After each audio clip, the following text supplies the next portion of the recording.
Amanhã completam 3 semanas o decreto que estabeleceu a onda roxa em Minas Gerais. Na nossa região, as restrições já começam a mostrar efeitos. Sobre isso, a gente conversa com o professor Sinésio Inácio da Silva Júnior, que fez uma análise desse cenário. Nossa conversa com ele é pela internet. Boa tarde, professor. Já nosso parceiro aqui está sempre com a gente. Obrigada pela participação mais uma vez. Obrigado, Natália. Boa tarde a você, boa tarde a todos que nos assistem. Sempre um prazer. Professor, quais seriam esses efeitos da onda roxa aqui ao sul de Minas nessas semanas? Olha, o que nós observamos, né, ainda com certo cuidado, porque nós tivemos feriados de Páscoa, então os números podem e vão ser atualizados melhores, né? Mas a gente, apesar disso, já observa, por aquele critério da média semanal, né, de casos comparada com 14 dias antes, uma tendência em todas as regionais de saúde de estabilidade no número de casos novos. Então, isso é o primeiro indicador, né, que quando se toma as medidas como a da onda roxa, a gente espera que aconteça. Bom, mas a gente não viu alteração ainda no número de ocupação de leitos de UTI para o tratamento de coronavírus. Ao contrário, né? Nossas taxas nunca tiveram tão altas. Aqui a gente pode relacionar isso. Pois é importante ressaltar esse aspecto, porque, primeiramente, né, é a lógica da história da doença, diminuem-se os casos, depois as internações e os óbitos. Então, relativo a esse assunto, nós temos ainda a tendência de mortes em alta e tendência de internações em alta, exceto na regional de Varginha. O que nós estamos, né, como se diz, colhendo, né? O grande número de casos, né, que foi, assim, vamos dizer, plantado, né? Começou-se a circular casos, e muito provavelmente a partir da variante mais transmissível, de fevereiro para cá. E um outro dado também importante, né?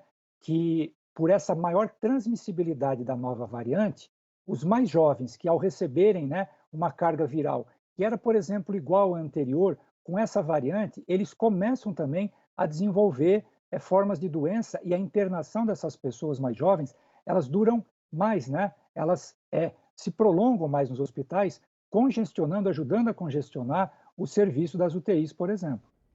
Professor, a gente fala, né? Você acabou de falar, inclusive, sobre a questão da contaminação em pessoas mais jovens. A gente comenta sobre festas, viagens, mas a gente também poderia falar como uma causa dessa contaminação a questão de as pessoas mais jovens serem aquelas que estão trabalhando, estão pegando transporte público todos os dias, que são locais de aglomeração, que estão se colocando em risco todos os dias?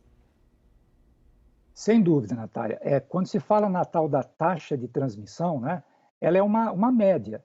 E aí você tem que avaliar por segmentos etários. Então, vamos lá, né? Por esse segmento etário dos mais jovens, de 20 a 29, né, e mesmo 17 a 20, né? Ele já tem uma dinâmica social, além do aspecto que você falou, que os leva, né, a ter mais contatos, a aglomerar mais. E esse efeito também, né, até vocês mostrarem matérias aí, dados, né, que mostram isso, de empresas, né, que têm atividade econômica, das quais muito, né, tem a participação desses mais jovens. E nas cidades, especialmente acima de 30 mil habitantes, o fator transporte coletivo, ele já é uma variável importante e naturalmente tende a ser usada por esses trabalhadores jovens, né, que se aglomeram no transporte e ainda podem ter o risco de aglomerações locais de trabalho, além das tais, né, dos tais eventos sociais e de festas. Professor, em uma entrevista ao Bom Dia Cidade, o Dr. Luiz Carlos Coelho, infectologista, secretário de Saúde de Varginha, disse que o pior está por vir, agora em abril. A gente ainda não está no pior cenário. Você também acredita nisso? O que vocês prevê, né, mais para frente? Olha, Natália, as previsões, né, parece que é uma brincadeira, um chavão dizer, né, elas às vezes se frustram para pior e para melhor. Então, esse cenário que o Dr. Luiz Carlos se referiu, e mesmo algumas projeções que foram colocadas aí por pesquisadores, né, usando modelos matemáticos, eles estavam se valendo, e corretamente, de um quadro anterior aos efeitos da onda roxa. Então, nós fazemos prognóstico, e o mais prudente, aliás, me permite, né, é fazer prognósticos curtos, porque a realidade é muito dinâmica. E nesses cenários, né, por exemplo, claro, não estava estabelecida a onda roxa. É importante que se diga isso. Então, agora, com os efeitos da onda roxa, das medidas de prevenção mais rigorosas, né, a expectativa é que se frustre esse pior cenário. Temos que ficar animados, né, com os possíveis frutos positivos já da onda roxa e não relaxar nas medidas, porque senão, de fato, pela questão da variante P1, o cenário pode e poderia ficar bem pior. Pois é, vamos torcer, né, que as pessoas respeitem mesmo as regras e que essa onda roxa venha para nos ajudar a cair um pouco o número de casos de mortes. Obrigada, professor Sinésio, por mais uma participação.